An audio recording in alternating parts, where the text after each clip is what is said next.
Assalamualaikum warahmatullahi wabarakatuh. Halo semuanya, jumpa lagi dengan saya Chow Sing Sing, kurator dari podcast Horror Night Story.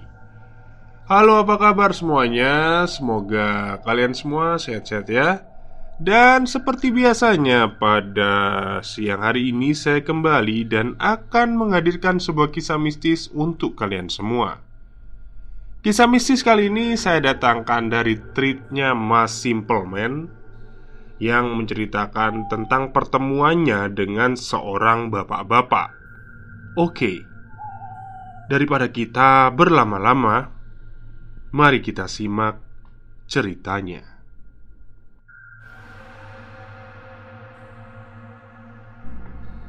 Tengah malam, di luar hujan terus, gak bisa tidur dan kebetulan tinggal di tempat yang wingit.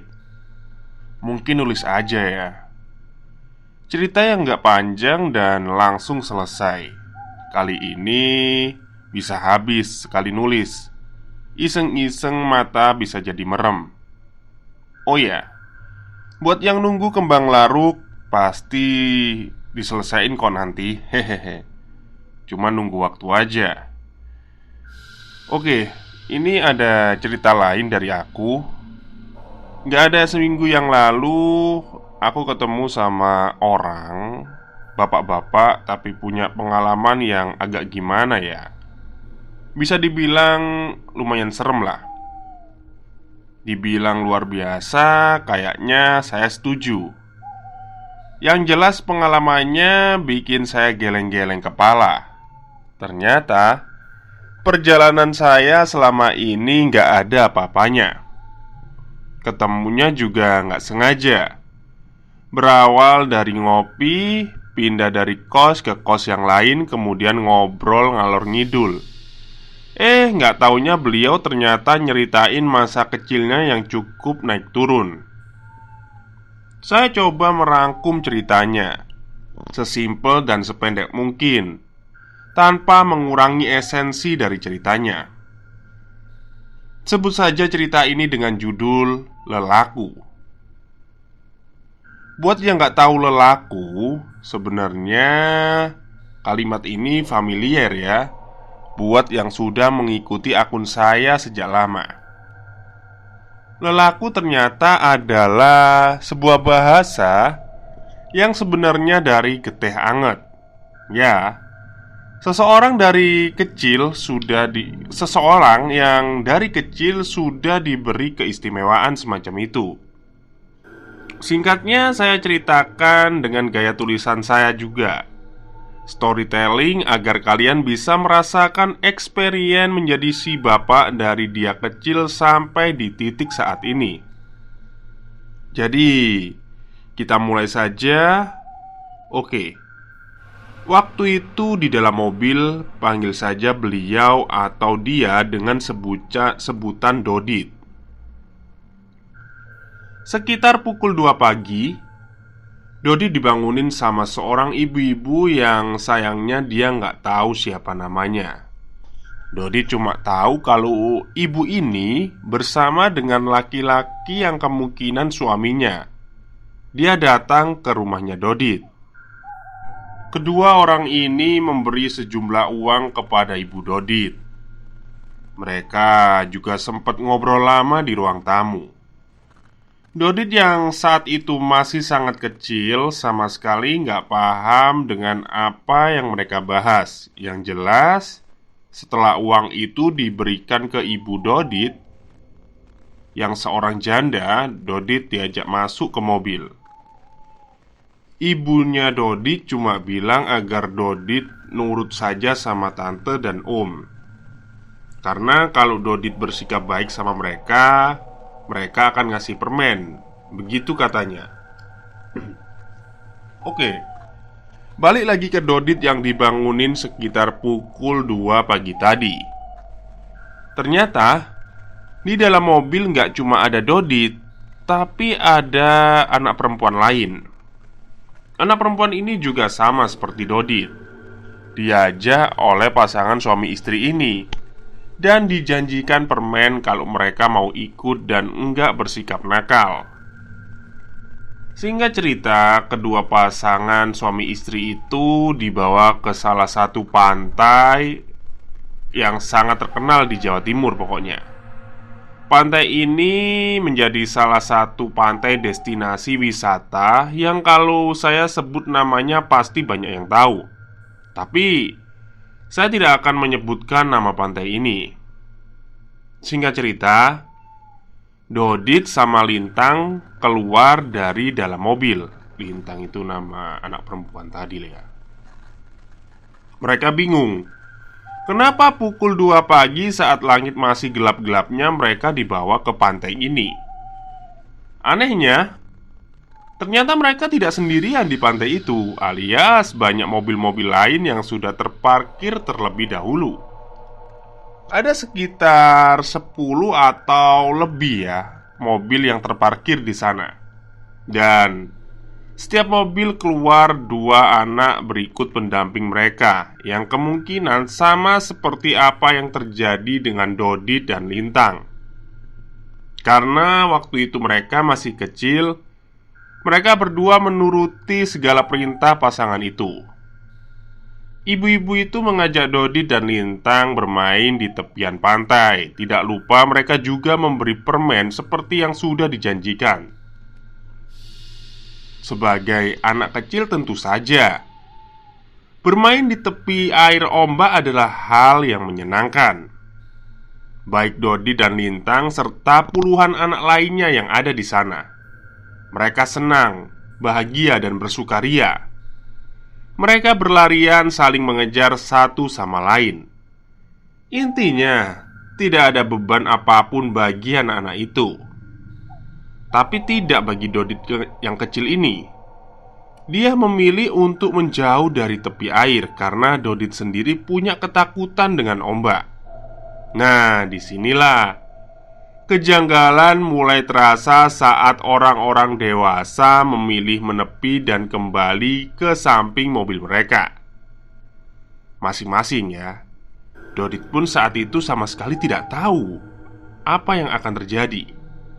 Tetapi Dodit sadar kalau mendadak firasatnya berubah jadi tidak enak. Dia berusaha memanggil-manggil Lintang agar menepi bersama dengan dirinya. Tapi anak perempuan itu memilih bermain dengan puluhan anak yang lainnya dan tidak mempedulikan panggilan Dodit. Sementara itu, dari sisi orang dewasa, mereka membuka bagasi mobil mereka masing-masing.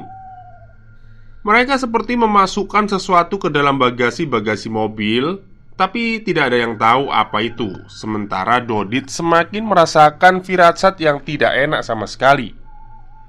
Bulu kuduknya beberapa kali sempat merinding, seperti akan terjadi sesuatu yang buruk di tempat ini.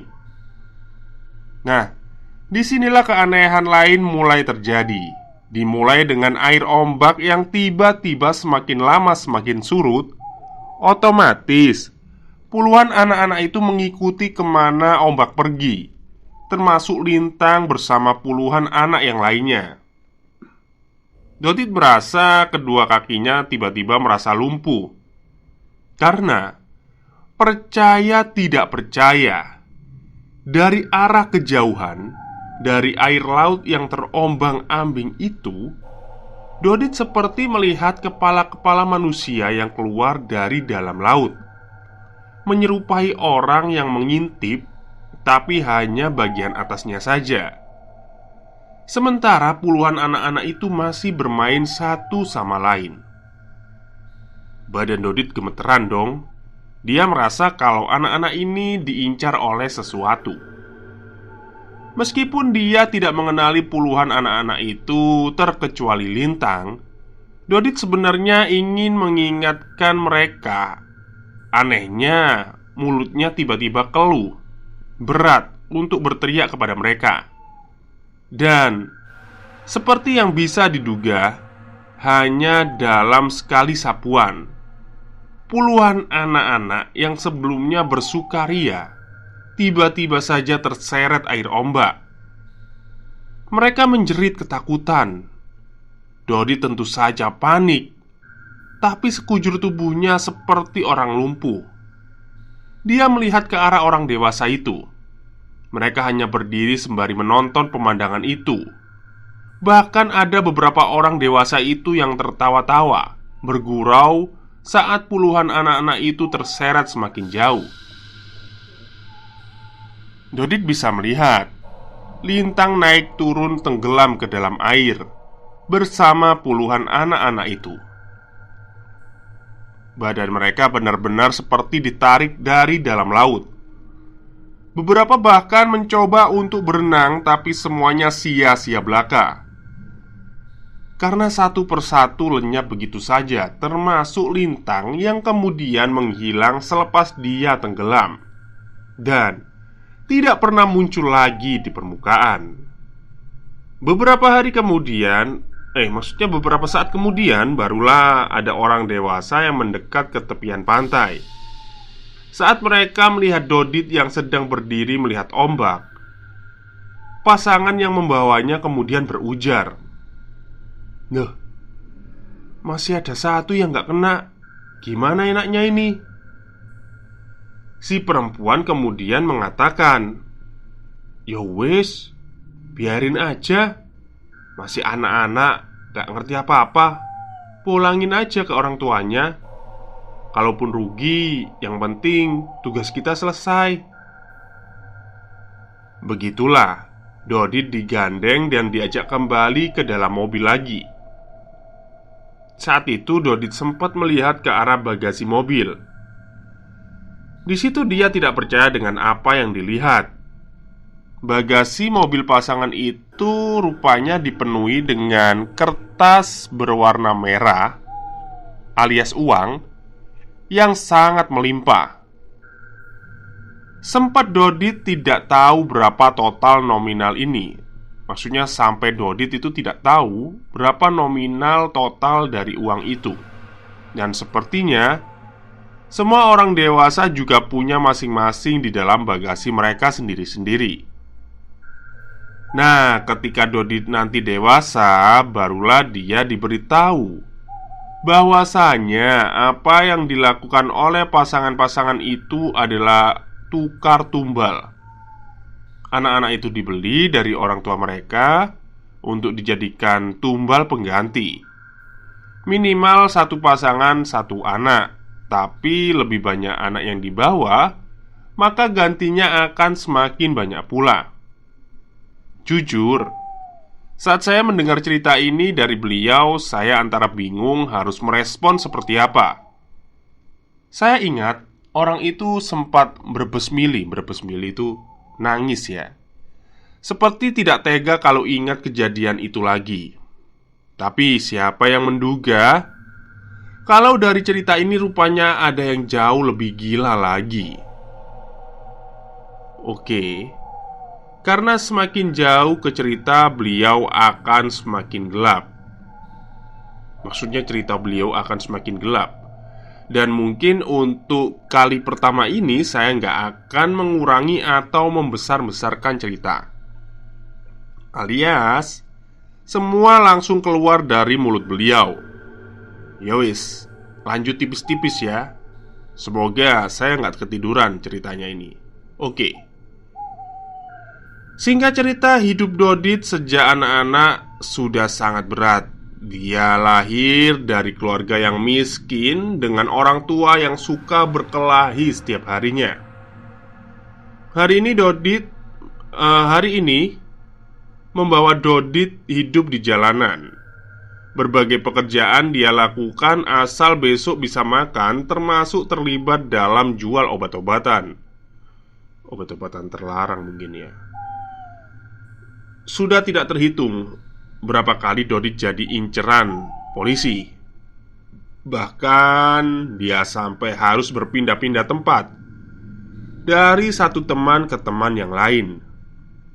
Nah, menariknya, Dodit ini adalah anak yang paling mujur dibandingkan teman-temannya yang lainnya, yang semuanya nyaris tertangkap dan sudah dijatuhi hukuman bui. Jadi sejak kecil Dodit rupanya punya firasat yang sangat kuat, yang entah kenapa selalu berhasil membantunya lolos dari para polisi yang sudah berniat menangkapnya. Seperti setiap kali Dodit mau beroperasi atau transaksi, kalau dia merasa tidak nyaman, maka dia akan mengurungkan niatnya. Semakin lama semakin peka, bahkan terkadang dalam bentuk bisikan, seolah-olah ada yang membisiki Dodit kalau dia mau masuk dalam perangkap. Nyaris berbulan-bulan Dodit bertahan hidup dari satu tempat ke tempat yang lain. Sampai pada suatu ketika hal itu terjadi. Jadi, sudah selama seminggu lebih Dodit ditunjukin sebuah mimpi. Dia melihat seorang kakek-kakek menggunakan sorban putih.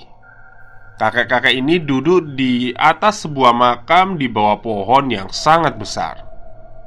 Sayangnya, setiap Dodit bertanya kepada beliau, Dodit itu selalu terbangun, jadi nggak jelas. Semakin lama semakin jelas, bahkan Dodit mulai tahu di mana keberadaan makam itu akhirnya. Padahal dia belum pernah ke sana sama sekali. Nah, setelah menjadi buronan polisi selama berbulan-bulan, Dodit kemudian memberanikan diri untuk pulang. Dia kemudian menemui salah satu temannya. Dia kemudian menjelaskan semuanya, mulai dari mimpinya, kakek-kakek yang duduk di atas makam, sampai jalan menuju ke sana. Semua bisa Dodi ceritakan, padahal dia belum pernah menginjakkan kaki di tempat itu. Teman Dodi tentu saja terkejut. Maka malam itu Dodi diantar saja ke sana. Seperti yang dia lihat pada malam hari dalam mimpinya, tempat itu nyaris sama seperti dengan apa yang Dodit lihat, tanpa ada satu pun yang berbeda. Termasuk saat itu dia sampai di makam itu. Kakek-kakek yang Dodit lihat rupanya sedang duduk di samping makam. Nampak sedang mengaji di tepat di bawah pohon besar itu.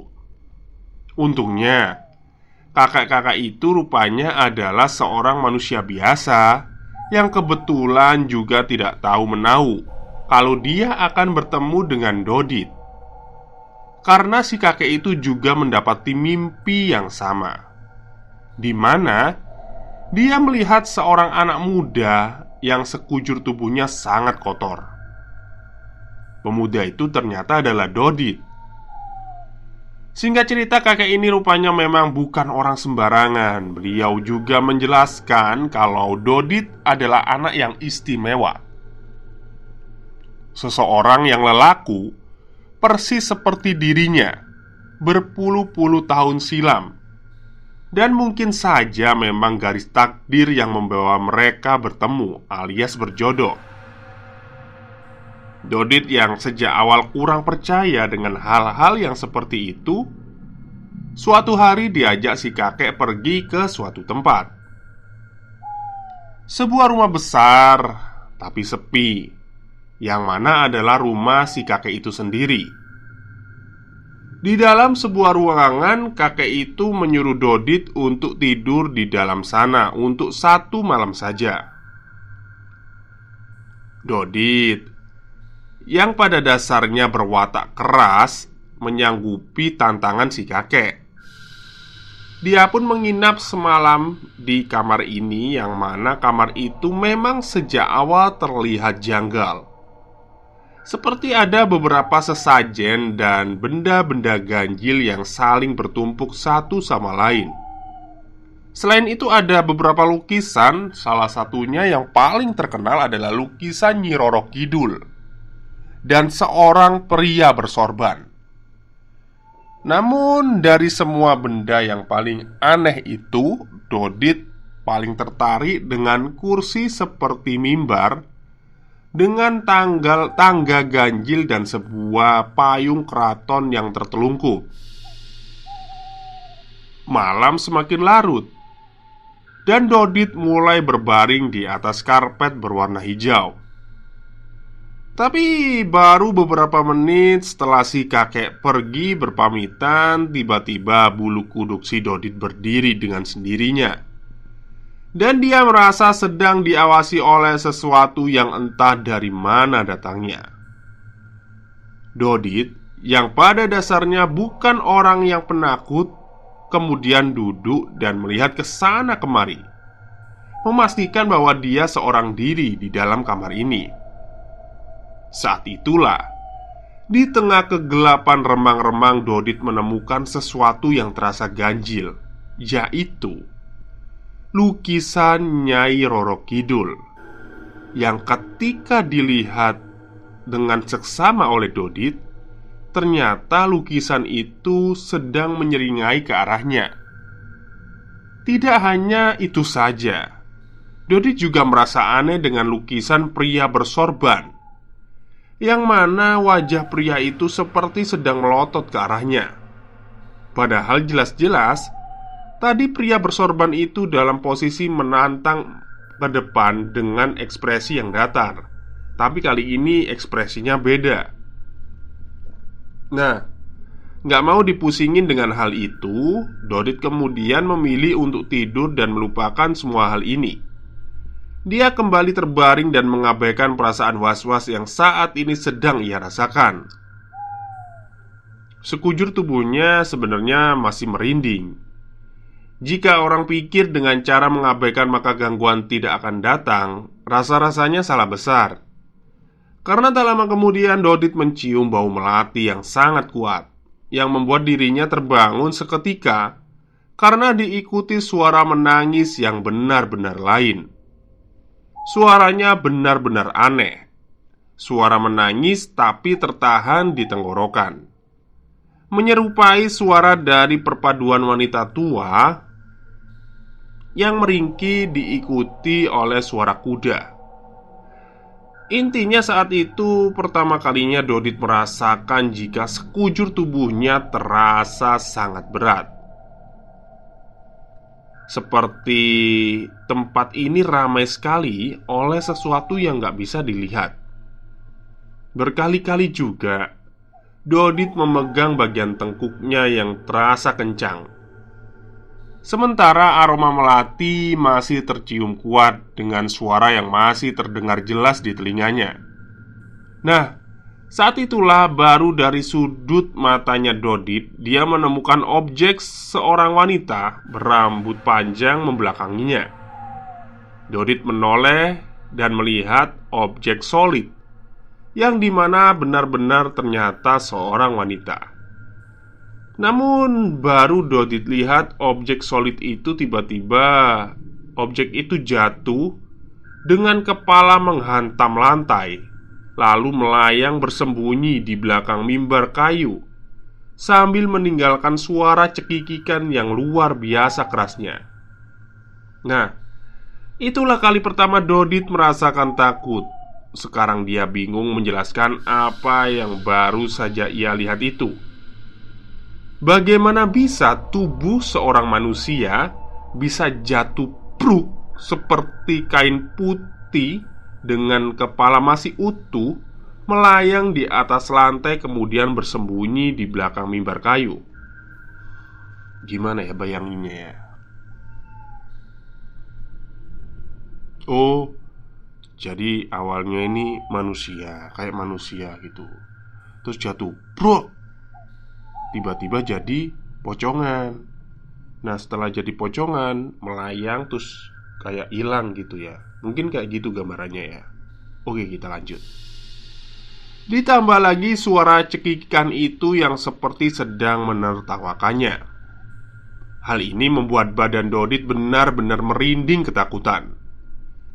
Dia pun segera berlari menuju ke pintu. Niat hatinya pergi dan keluar dari ruangan itu. Tapi sayang seribu sayang, pintu dalam kondisi terkunci dari luar. Diiringi suara tawa cekikikan, Dodit menggedor-gedor pintu sambil sesekali memanggil nama kakek, maksudnya kakek yang membawanya ke tempat ini. Tapi sial betul, tidak ada satupun orang yang mau membukakan pintu. Dodit terus-menerus menggedor sampai terdengar suara berat yang menghentakkannya. Suara berat itu benar-benar mengejutkan Dodit dan membuat dirinya seketika menoleh. Saat itu, di kursi mimbar kayu di samping payung keraton yang tertelungkup, duduk sosok hitam besar dengan bentuk wajah seperti binatang. Yang jelas saat melihat wajahnya, sekujur tubuh Dodit itu lemas dan terjatuh. Begitulah akhir malam itu, karena pagi harinya dia dibangunkan oleh si kakek yang menepuk pipinya. Dodit yang membuka mata seketika meracau sambil menunjuk-nunjuk mimbar. "Hah, genderuwo, ada genderuwo, Mbah," katanya, tapi si Mbah tidak menanggapi kata-kata Dodit. Si kakek itu hanya bertanya santai, "Siapa aja yang menampakkan wujudnya?" Dodi tidak bisa menjawab. Dia sudah keburu jatuh pingsan saat melihat bentuk binatang hitam yang mengerikan itu. Tak lama si kakek kemudian melihat ke arah mimbar. Di sana, payung keraton yang sebelumnya tertelungkup kini mengembang lebar. Payung 3 tingkat itu terbuka. Si kakek lalu berujar kepada Dodit. Lalu ternyata mereka memang berjodoh. Dodit benar-benar mengingatkan dirinya dengan dia saat masih muda. Karena payung keraton yang terpasang di samping mimbar terbuka sampai 3 tingkat. Itu artinya Dodit sama istimewanya dengan dia. Untuk sekedar pengetahuan, payung keraton 1 tingkat diperuntukkan untuk prajurit, 2 tingkat untuk panglima perang, dan 3 tingkat untuk para rojo atau raja. Dan Dodit ada di tingkat ketiga. Jika dia mau dibimbing, Dodit bisa menjadi berguna bagi orang lain. Waktu itu Dodit sebenarnya masih mengelak. Dia kira hal-hal mistis tidak diperuntukkan bagi dirinya. Namun si kakek yang kemudian memperkenalkan dirinya dengan nama Mbah Purwo masih berusaha membujuk Dodit. Maksudnya si kakek ini namanya Mbah Purwo ya. Mbah Purwo ini bilang kalau tidak semua orang terlahir seperti mereka. Dodit pun akhirnya menyerah dengan bujukan Mbah Purwo ini. Dia pun mau belajar dan menuntut ilmu kepada beliau. Hal pertama yang Mbah Purwo lakukan adalah mengajak Dodit pergi ke sebuah segoro atau laut. Saat itu Dodit tidak tahu alasan kenapa Mbah Purwo mengajaknya ke sana. Pukul tengah malam, setelah mereka semacam bersemedi atau mencari wangsit, Dodit diajak masuk ke salah satu gua. Di sanalah rupanya Dodit diuji sekali lagi. Mbah Purwo bertanya kepada Dodit apa yang dia lihat di dalam air laut yang ada di bawah kaki mereka. Dengan setengah tidak percaya, Dodit mengaku kalau di bawah sana banyak sekali cahaya yang menyala-nyala. Di situ Mbah Purwo kemudian memberitahu, gak banyak yang bisa pada titik melihat cahaya itu. Rupanya berisikan benda-benda spiritual di situ. Di situ Mbah Purwo semakin yakin. Dia mau mengangkat Dodit sebagai muridnya. Hal kedua yang dia minta kepada Dodit adalah puasa mutih selama 40 hari. Satu hal yang nanti akan sangat merubah kehidupan Dodit ke depannya.